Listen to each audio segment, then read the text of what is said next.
Last Seed, Book 8 of 2920, The Last Year of the First Era by Karlovac Townway. 1.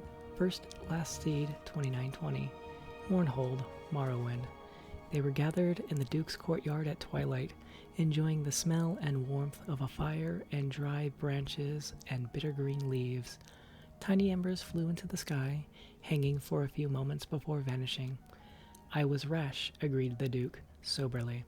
But Lorcan had his laugh, and all is well.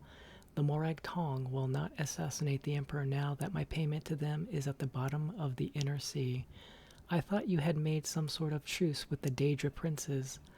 What your sailors called a Daedra may not have been one, said Sothasil. Perhaps it was a rogue battle mage or even a lightning bolt that destroyed your ship. The prince and the emperor are en route to take possession of Ald Lambasi, as our truce agreed. It is certainly typical of the Cyrodiil to assume that their concessions are negotiable, while ours are not. Vivek pulled out a map. We can meet them here, in this village to the northwest of Ald Lambasi, Ferventhil. But will we meet them to talk, asked Almalexia, or to make war? No one had an answer to that. 15. Last Seed, 2920. Ferv Inthil, Morrowind. A late summer squall blew through the small village, darkening the sky except for flashing of lightning, which leapt from cloud to cloud like acrobats. Water rushed down the narrow streets ankle deep, and the prince had to shout to be heard by his captains but a few feet away from him. There's an inn up ahead. We'll wait there for the storm to pass before pressing on to Ald Lambasi. The inn was warm and dry, and bustling with business. Barmaids were rushing back and forth, bringing grief and wine to a back room, evidently excited about a famous visitor, someone who was attracting more attention than the mere heir to the empire of Tamriel.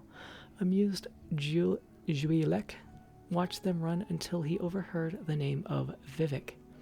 My Lord Vivek, he said, bursting into the back room.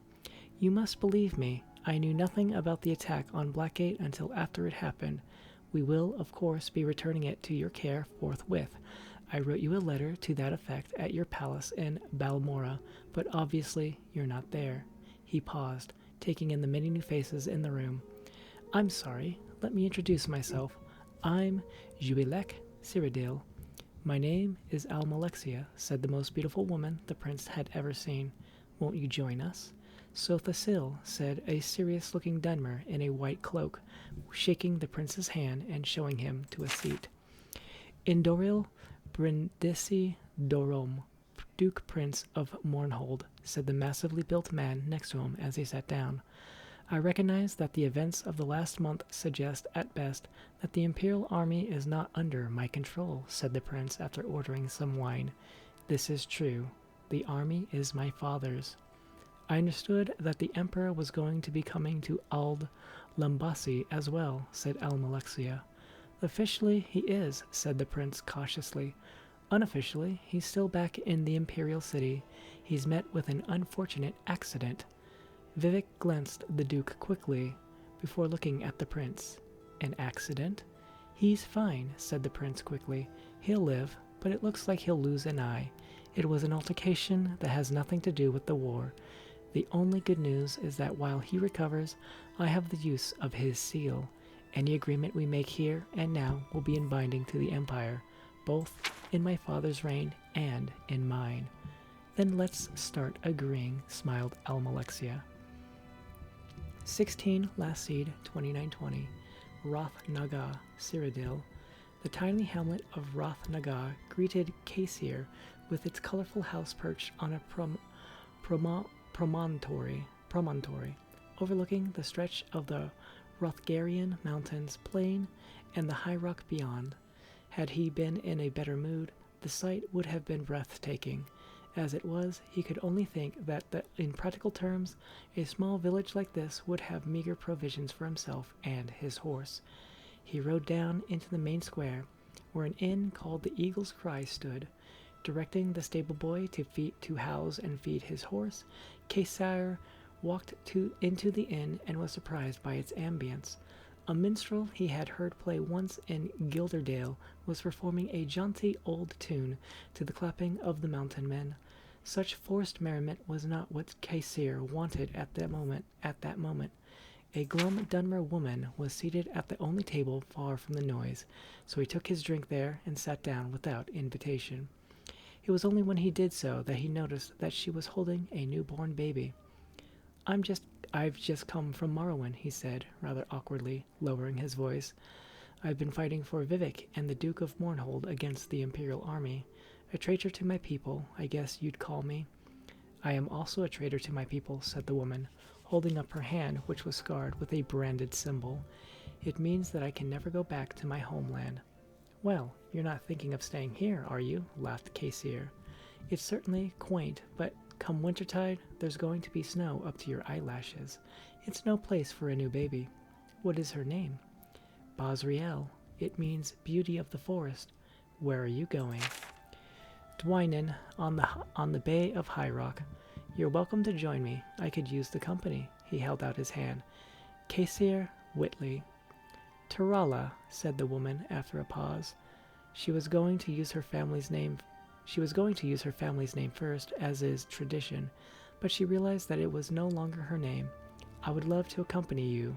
Thank you. 19 Last Seed 2920. Ald Lambasi, Morrowind.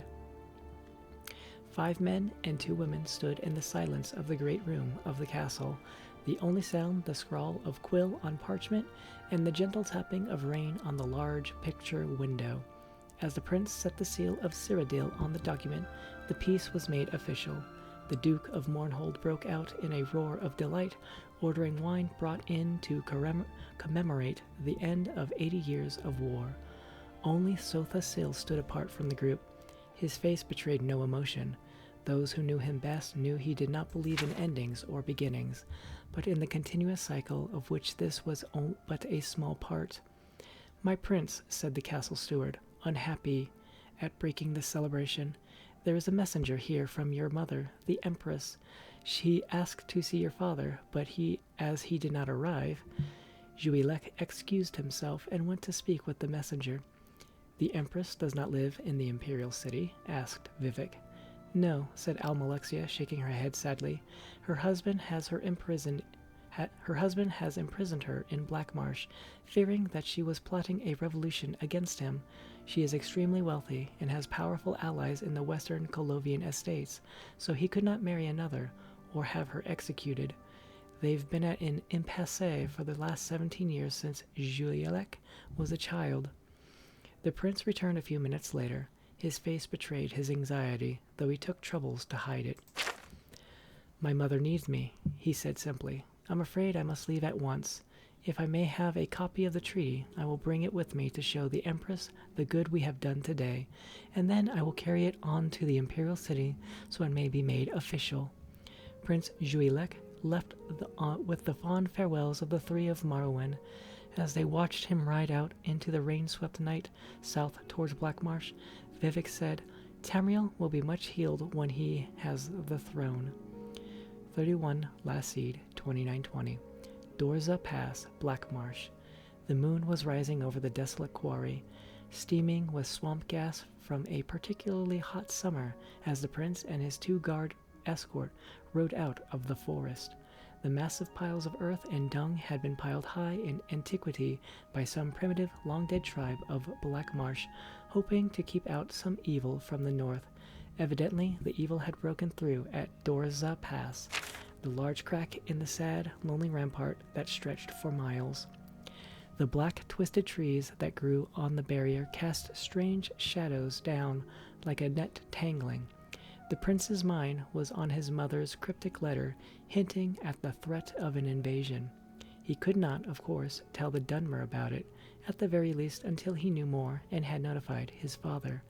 After all, the letter was meant for him. It was its urgent tone that made him decide to go directly to Gideon. The Empress had also warned him about a band of former slaves who attacked caravans going into Dorza Pass. She advised him to be certain to make his imperial shield visible so they would know he was not one of the hated Dunmer slavers. Upon riding into the tall weeds that flooded through the pass like a noxious river, the prince ordered that his shield be displayed. "I can see why the slaves used this," said the prince's captain. "It's an excellent location for an ambush." Juilek nodded his head, but his thoughts were elsewhere. What threat of invasion could the empress have discovered? Were the Akaviri on the seas again? If so, how could his mother from her cell in Castle Giovis know of it? A rustle in the weeds and a single sharp human cry behind him interrupted his ponderings. Turning around, the prince discovered that he was alone. His escort had vanished.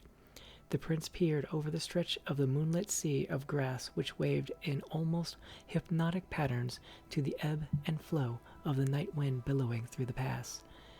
It was impossible to tell if a struggling soldier was beneath this system of vibrations, a dying horse behind another. A high, whistling wind drowned out any sound the victims of the ambush might be making. Juilek drew his sword, and thoughts about what to do, his mind willing his heart not to panic. He was closer to the exit of the pass than the entrance. Whatever had slain his escort must have been behind him. If he rode fast enough, perhaps he could outrun it. Spurring his horse to gallop, he charged for the hills ahead, framed by the mighty black piles of dirt. When he was thrown, it happened so suddenly he was hurtling forward before he was truly conscious of the fact. He landed several yards beyond where his horse had fallen, breaking his shoulder and his back on impact.